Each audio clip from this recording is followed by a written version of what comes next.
तो कांशीराम साहब जैसा कोई नेता, कोई शख्स पैदा हो ही नहीं सकता।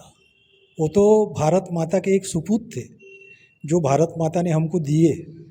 बाबा साहब को हम नहीं देख पाए, पर साहब को देखने के बाद हम अंदाजा लगा सकते हैं कि बाबा साहब कैसे होंगे। ओबीसी समाज के नेता थे यावले जी, उनके घर साहब का भोजन का कार्यक्रम था।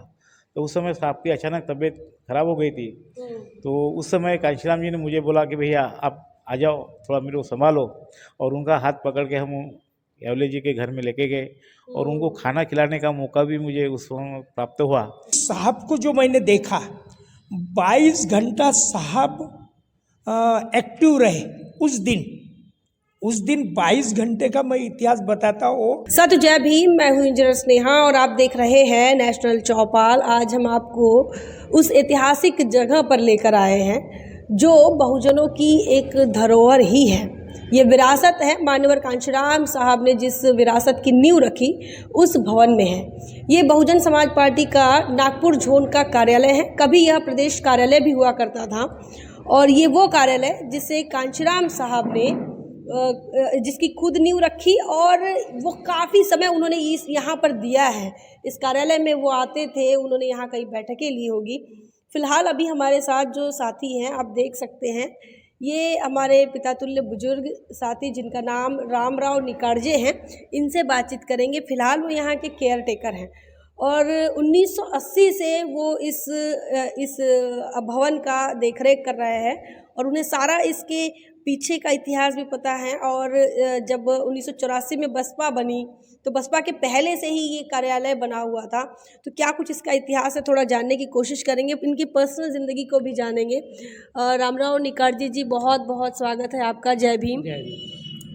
सबसे पहले तो आप 1980 से यहाँ पर हैं। ये बनाने के लिए क्या कुछ बैकग्राउंड रहा? क्या ये जगह खरीदी गई थी या किसी ने दान दी, किसी की है? क्या कैसा इतिहास है इसका? ये खरीदी गई थी NIT से। अच्छा। हाँ, 2 प्लॉट खरीदे गए थे। हाँ। एक यहाँ, ये और एक बाजू में है। अच्छा। तो उस टाइम 1 लाख का प्लॉट खरीदा गया है, वो भी 1 लाख का था। ये किसने खरीदा था? है? किसने खरीदा था ये तब उबाले साहब थे। हाँ। संयोजक बोलते थे उसको तब, महाराष्ट्र अच्छा। के संयोजक। तो उस टाइम वो उबाले साहब के रेजिन में ये प्लॉट 2 प्लॉट खरीदे गए 2 लाख के। तो आप यहाँ 1980 से हैं, क्या कुछ अनुभव आपके रहे हैं 1980 से लेकर आज तक? अनुभव तो बहुत सारा रहा। कुछ खास जो हमको प्रेरित करे, लोगों को प्रेरित करे। साहब कभी आए होंगे, ऐसा कुछ? पहले ये अपना ऑफिस नहीं था। हाँ। ये पहले अपना वो कामठी रोड पे ऑफिस था। अच्छा। धर्म कांटे के पास। तो वहाँ बहुजन नायक, बहुजन टाइम्स अच्छा। दोनों भी चलते हैं और श्रमिक सहित थे। बाद में मैं आने के बाद थोड़ा बंद हो गया था। अच्छा। वो भी चलता था। तो उस टाइम करीब करीब 4000 वो बहुजन टाइम्स चलता था और ये 7000 6,500 बहुजन नायक चलता था। हाँ। यानी सर्कुलेशन उसका। हाँ। हाँ। तो वो कुछ दिन चला, बाद में फिर वो कुछ हथकंडे आए, फिर वो बंद पड़ा। तो आपके पास क्या जिम्मेदारी थी जब बहुजन नायक? वो शुरू से मैं जब यहाँ आया तो तब से ही मेरे पास पूरी यानी बहुजन नायक और बहुजन टाइम्स का पूरा हिसाब किताब पूरा रखा। अच्छा। पूरा मेरे पास दे दिया। तो सारा लेखा जोखा आप संभाले? हाँ, पूरा लेखा जोखा। अच्छा, फिर उसके बाद यहाँ कब आए फिर? या फिर हम वो वहाँ पे लॉकअप किया। हाँ। तो बामशेप का कुछ चल रहा था 86 में। 86 के बाद यहाँ फिर 87 88 में हम यहाँ आए। अच्छा। हाँ। तो यहाँ साहब के कभी दौरे होते थे? यहाँ पे फिर यहाँ पर भी बहुजन नायक चलता था, लेकिन हम बाहर से छपाते थे। वहाँ जो था तो वहाँ सिलेंडर एक मशीन थी, वो लंदन की थी और बाद में फिर दूसरी मशीन भी ली तो 2 मशीन थी। तो वो ख़राब हो गई थी मशीन, सिलेंडर मशीन थी है। तो वो लंदन की तो वो ख़राब हो गई थी, तो उसको तोड़ताड़ करके फिर यहाँ दूसरे तरफ हमारा ये कहना है कि इस भवन में कभी कांशीराम साहब आए? हाँ, साहब यहाँ 2-3 बार आके गए। यहाँ 2-3 बार 3 दिन यहाँ मुक्काम था अंदर। अच्छा, यहाँ हाँ, रुकते भी थे? यहाँ रुकते भी थे। पहले ऐसा सादा संडा ये वो पलंग भी नहीं था। हाँ। फिर उबाल साहब ने वो बैंक कॉलोनी में से पलंग लाया और वहाँ साहब का 2-3 दिन मुक्काम था, 3 दिन लगातार। ये एक मंजिली इमारत है, 2 मंजिली है? नहीं, ये एक ही मजली थी, ऐसा ही था। बाद में पीछे में जो बहुजन नायक चलाते थे लोग, तो उन्होंने पीछे का हॉल बनाया फिर। अच्छा। हाँ, ये तो पहले ऐसा ही था, ये था और अंदर का, पीछे का नहीं बना था। तो बहुजन नायक वाले ने पीछे का बनाया। तो ये रामराव जी निकारजे हैं जो कि अभी इस कार्यालय को देख रहे हैं, इसके इनके केयर टेकर हैं।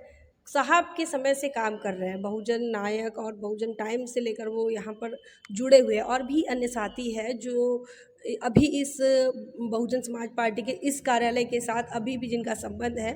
चूँकि अभी ये पार्टी कार्यालय बन चुका है और ये ऐतिहासिक धरोहर विरासत हम इसलिए कह रहे हैं क्योंकि ये साहब के समय ये बनाई गई विरासत है, जहाँ पर साहब के कदम पड़े, जहाँ साहब ने कभी बैठकें की होगी, कभी अपने कार्यकर्ताओं से बात की होगी। जैसा कि साहब ने बताया कि वो यहाँ पर रुकते थे और वो यहाँ पर रुके भी थे, तो इसीलिए इसका एक अपना महत्व हो जाता है। और भी साथी है, उनसे भी पूछेंगे, जानेंगे कि वो क्या सोच रहे हैं।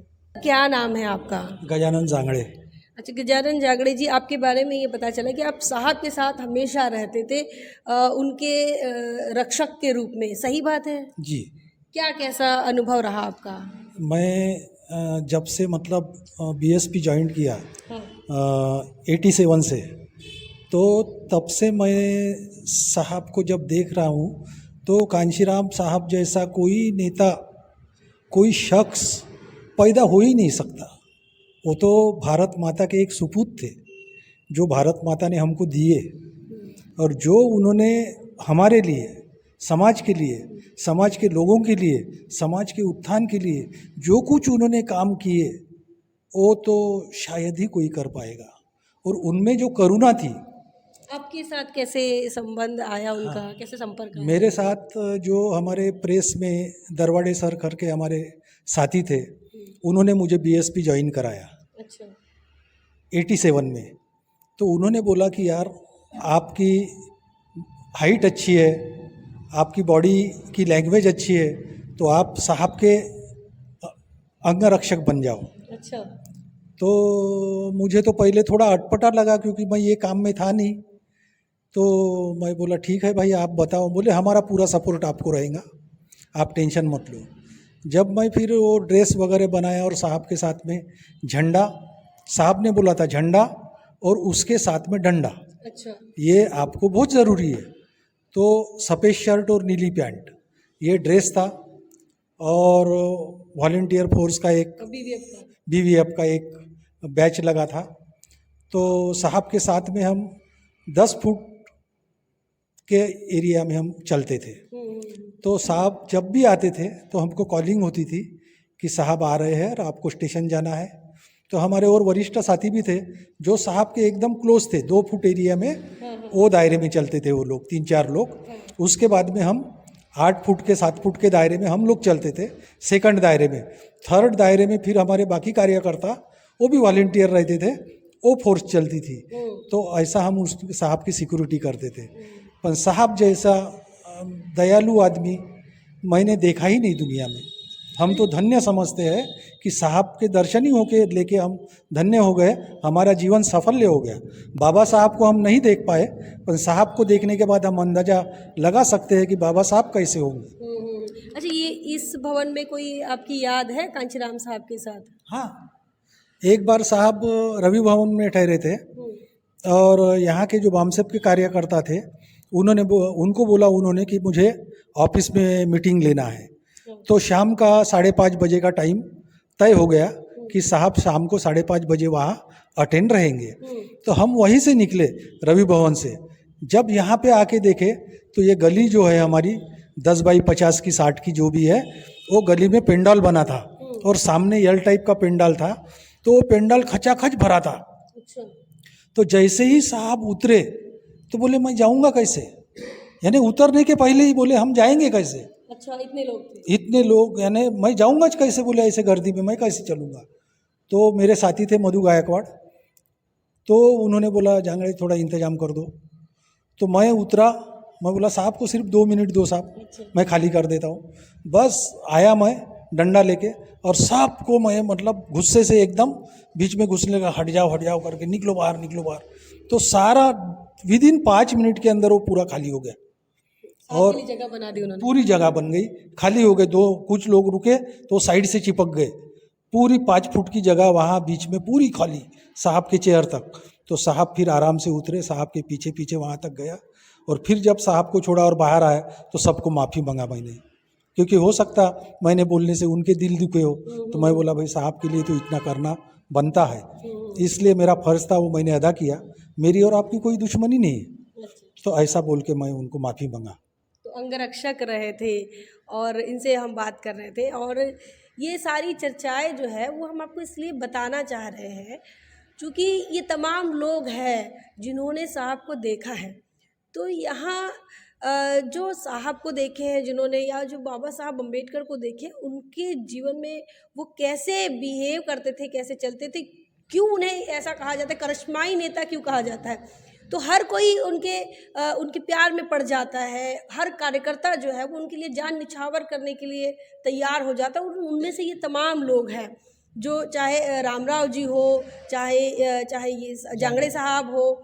तो चूँकि साहब का जो बिहेवियर ही नहीं, साहब का जो स्वभाव था और जो लीडरशिप थी अपना बनाने की, वो सारी चीज़ें बड़ी आकर्षित करती थी। और साथी हैं, उनसे बात करेंगे। इस बसपा कार्यालय जिसे हम विरासत कह रहे हैं, चूँकि कांशीराम साहब के चरण इस धरती को लगे, इस भूमि को लगे, और इसी के साथ इसी कड़ी में हम जिनसे बात कर रहे हैं, हमारे साथ गौतम पाटिल साहब हैं। देख सकते हैं बसपा नेता हैं, बहुजन समाज पार्टी के ये पार्षद रह चुके हैं और गठनेता भी रहे और साथ ही सभापति भी रहे हैं। तो 3-3 पदों को इन्होंने जो इन 3-3 पदों की जिम्मेदारी संभाली यहाँ महानगर पालिका में नागपुर के, और कई सालों से पार्टी में हैं। कैसे इतने सालों से आप बहुजन समाज पार्टी में हैं? सबसे पहले तो इस भवन को लेकर कुछ ऐसी यादें हैं आपके पास? क्या इतनी पुरानी आपकी पार्टी के साथ आपके संबंध है? जी, जय भीम। सबसे पहले मैं आप चैनल के माध्यम से बताना चाहता हूँ कि मैं 87 में नागपुर में आया। अच्छा। और साहब कांशीराम जी की जो सभा थी बेजन बाग में, तो वो बेजन बाग की सभा में 92 में उस सभा को सुना और उसी दिन से मैं कांशीराम जी का फॉलोअर बना। और कांशीराम जी के साथ में जब हमारे संयोजक श्री कृष्ण उबाले जी रहते थे, उनके माध्यम से कांशीराम जी तक पहुंचने का मौका मिला और कांशीराम जी को समझने का ही मौका मिला। और तब से मैं आज तक बीएसपी पार्टी से बिलोंग करता रहा।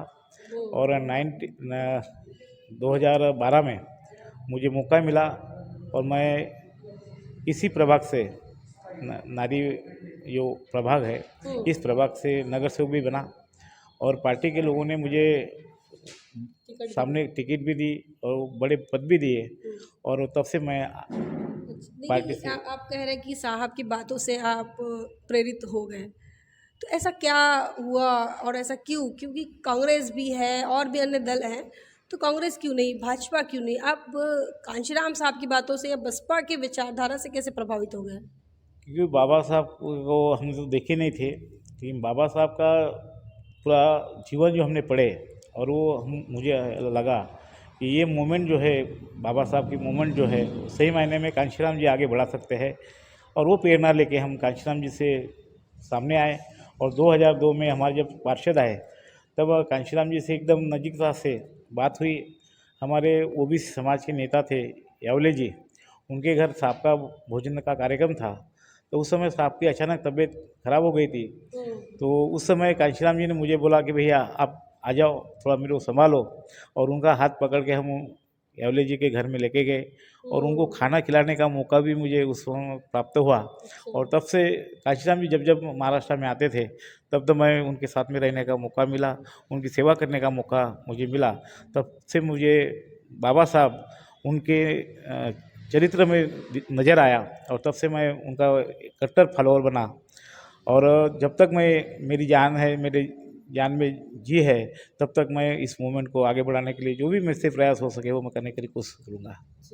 तो ये गौतम पाटिल साहब है जो कि नागपुर में पार्षद भी रह चुके हैं, बसपा के नेता हैं। और बात आपने सुनी है कि अंतिम सांस तक वो इस मिशन मूवमेंट के साथ रहेंगे। और पार्टी के वरिष्ठ नेता हैं, उनसे भी हम बात करेंगे।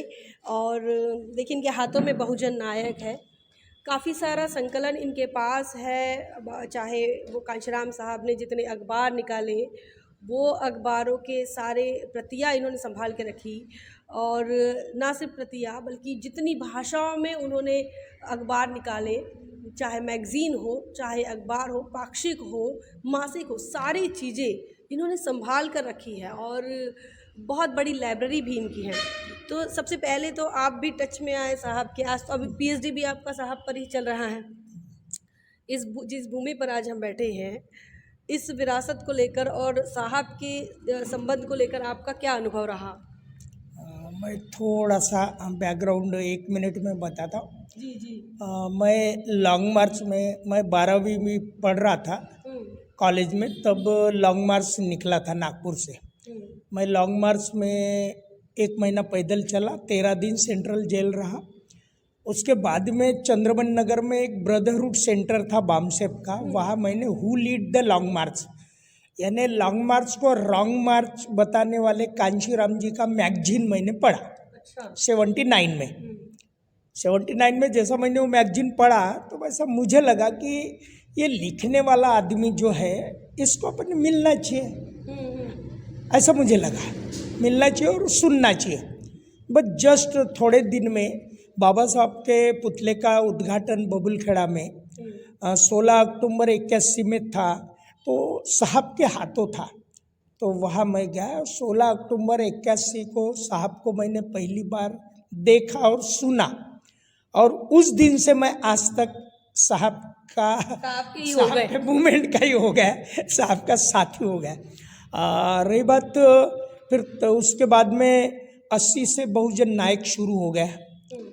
तो बहुजन नायक के इसमें छोटा मोटा लिखने का काम, क्योंकि मुझे लिखने का पहले से शौक है। और 84 में डेली पब्लिकेशन हुआ दैनिक, तो धर्म कांटा कामठी रोड पे वहाँ अपना प्रेस था। और वहाँ उबाले साहब पहले जो प्रदेश के अध्यक्ष है, उनके साथ में मैं एसटी स्टैंड और रेलवे स्टेशन उनके स्कूटर पे बैठ के गट्ठे एसटी स्टैंड और रेलवे स्टेशन छोड़ने का काम मैं करता था डेली। रात में वही मुक्काम करने का, और सुबह उनके साथ में एसटी स्टैंड रेलवे स्टेशन दैनिक के गट्ठे छोड़ने का, और फिर बाद में अपने साइकिल से घर जाने का। ये मेरा नित्य नेम था। उसके बाद में वहाँ से जो एक्टिविटी चली, फिर यहाँ तो ये 85-86 के बाद में ये ऑफिस बना, 87-88 के दरमियान में। और फिर साहब यहाँ अनेक बार आए। यहाँ साहब ने ये जहाँ ये बोर्ड दिख रहा ना, ये बोर्ड देखिए, यहाँ ब्लैक बोर्ड था, और यहाँ ब्लैक बोर्ड पे साहब ने कैडर कैंप लिया था भंडारा से आने के बाद में। और हम लोग भंडारा गए थे, और भंडारा का कार्यक्रम ख़त्म होने के बाद में यहाँ आए थे साहब के साथ में। साहब ने यहाँ कैडर कैंप लिया था। उसके बाद में यहाँ 2-3 बार, और अभी जो जांगड़े साहब ने एक कार्यक्रम का जो जिक्र किया, वो 2002 में इसी बिल्डिंग में बहुजन नायक का 22वां वर्धापन दिन था इंदौरा मैदान पे। ये बहुजन नायक है, इसका 22वां वर्धापन दिन था, 22वां साल था। तो 2002 के ये 22वें साल में उसी दरमियान यहाँ अपनी लाइब्रेरी का उद्घाटन किया गया था। ये बहुजन नायक की लाइब्रेरी यहाँ शुरू की गई थी। तो लाइब्रेरी का उद्घाटन साहब के हाथों हुआ। वो दिन जो मार्च का है, ये तारीख शायद 30 मार्च 2002 को मेरे जीवन का मैं बहुत महत्वपूर्ण एक समझता हूँ कि साहब को जो मैंने देखा, 22 घंटा साहब एक्टिव रहे उस दिन 22 घंटे का मैं इतिहास बताता हूँ। 30 मार्च 2002 का, और जब साहब की उम्र तो शायद 60 से ऊपर में होगी, 60-65 साल के दरमियान। तो क्योंकि 2003 में उनको स्ट्रोक आया, तो उन्होंने सुबह एयरपोर्ट पे आए, एयरपोर्ट से आने के बाद में पहला उन्होंने प्रोग्राम ये उद्घाटन का किए। ये उद्घाटन का करने के बाद में अपने ये जो गौतम जी ने अभी थोड़े देर पहले बताया, 9 नगर सेवक अपने जो निगम पार्षद चुन कर आए थे, तो 3 लोग जो इस प्रभाग से आए थे चुनकर, उनके कार्यालय का उद्घाटन जो दरवाड़े जी है, दरवाड़े जी के कार्यालय का उद्घाटन यहाँ से जाके साहब ने कार्यालय का उद्घाटन किया। कार्यालय का उद्घाटन करने के बाद में फिर एक वाल्मीकि सम्मेलन था। ये वाल्मीकि सम्मेलन में साहब शरीक हुए। फिर बाद में बहुजन नायक का जो 22वें साल का सम्मेलन था, उसमें साहब शरीक हुए। उसमें आपने भाषण दिए और 9 लोगों का सत्कार दक्षिण नागपुर के ऊंट खाना में रखा था। तो साहब 9 लोगों के सत्कार समारंभ में वहाँ गए। लॉन्ग मार्च में एक कार्यालय का उद्घाटन किया, बाबा साहब को माला पहनाए वहाँ। और वो रात को 10 बजे कार्यक्रम खत्म हुआ। 10 बजे खत्म होने के बाद में हमारे, अभी तो रिटायर हो गए, मैं उल्लेख इसलिए करना चाहता, आज जो ऑफिसर फोरम चलाते वो खुबरागड़े जी, वो IAS थे। उन्होंने मान्यवर साहब को खाने का न्योता दिए थे और खाने के न्योते के साथ में जितने अपने समाज के अम्बेडकरी लोग जो IAS IPS रैंक के जो बड़े ऑफिसर थे, उनकी मीटिंग साहब से करवाई थी। और वो मीटिंग रात को 1 बजे तक चली। ये होने के बाद में और 2 बजे तक उन्होंने खाना खाया। 1-2 बजे तक ये चलने के बाद में साहब अपने कॉटेज पे गए। मैं ये बताना चाहता कि साहब दिल्ली से 7 बजे यहाँ 8 बजे नागपुर में आते हैं, तो 7 बजे प्लेन में बैठे होंगे। 7 बजे प्लेन में बैठने वाला आदमी 6 बजे एयरपोर्ट पे पहुँचता, और 6 बजे एयरपोर्ट पे पहुँचने वाला आदमी 4 बजे उठता है घर से। तो रात को 4 बजे उठने वाले मान्यवर साहब दूसरे दिन रात को 3 बजे सोते हैं। इसका मतलब कि 22-23 घंटा ये साहब का मैंने प्रवास बताया, जो मैंने खुद उसका, तो इतना उन्होंने काम किया। और ये ऑफिस से जुड़ी हुई बातें तो बाकी आपने बताई। ये जो ऑफिस है, ये राष्ट्रीय पार्टी का एक अच्छा ये ऑफिस है। साहब 2-3 बार आए, यहाँ रुके भी, और जैसा कि वो उद्घाटन हुआ अभी निकार्जे जी ने भी जो बताया, तो ये ऑफिस से जुड़ी हुई चीज़ें हैं। और ये इस ऑफिस की गरिमा ऐसी ही टिकी रहे, कायम रहे। और इसमें बामसेफ वालों का बहुत बड़ा योगदान है। बामसेफ वालों ने और बहुजन नायक की जो उस वक्त की टीम थी, उन लोगों का योगदान है और उन्होंने बनाया। और उसमें स्टार्टिंग उबाले साहब जो थे, वो पहले अध्यक्ष संयोजक थे, और उनका बड़ा योगदान रहा कि उन्होंने वो ज़मीन से लेकर तो खरीद के आज हमारी अपनी ये प्रॉपर्टी है। धन्यवाद। तो ये बहुजन समाज पार्टी का कार्यालय, बहुजन भवन आप इसको बोल सकते हैं, बसपा भवन भी बोल सकते हैं, बामसेफ भवन बोल सकते हैं, क्योंकि तमाम ये जो बातें हम सुन रहे थे, ये जानने की कोशिश कर रहे थे, वो इस भवन से जुड़ी हुई। और ये भवन मान्यवर कांशीराम साहब से जुड़ा हुआ। कैसे देखते हैं, आपको पूरी बिल्डिंग हमने आपको दिखाई है। देखिए कि जो भी संघर्षों से निर्माण हुआ, ये समाज की विरासत है और ये समाज के लिए एक इतिहास है। जब भी बहुजन समाज के आंदोलन की बात होगी, बहुजन समाज की विरासत की बात होगी, तो इस भवन का भी जिक्र होगा। क्या कुछ आपका सोचना है, क्या कुछ आपका मानना है, कमेंट सेक्शन में ज़रूर लिखिए। बने रहे नेशनल चौपाल पर। तब तक के लिए जय भीम, जय भारत।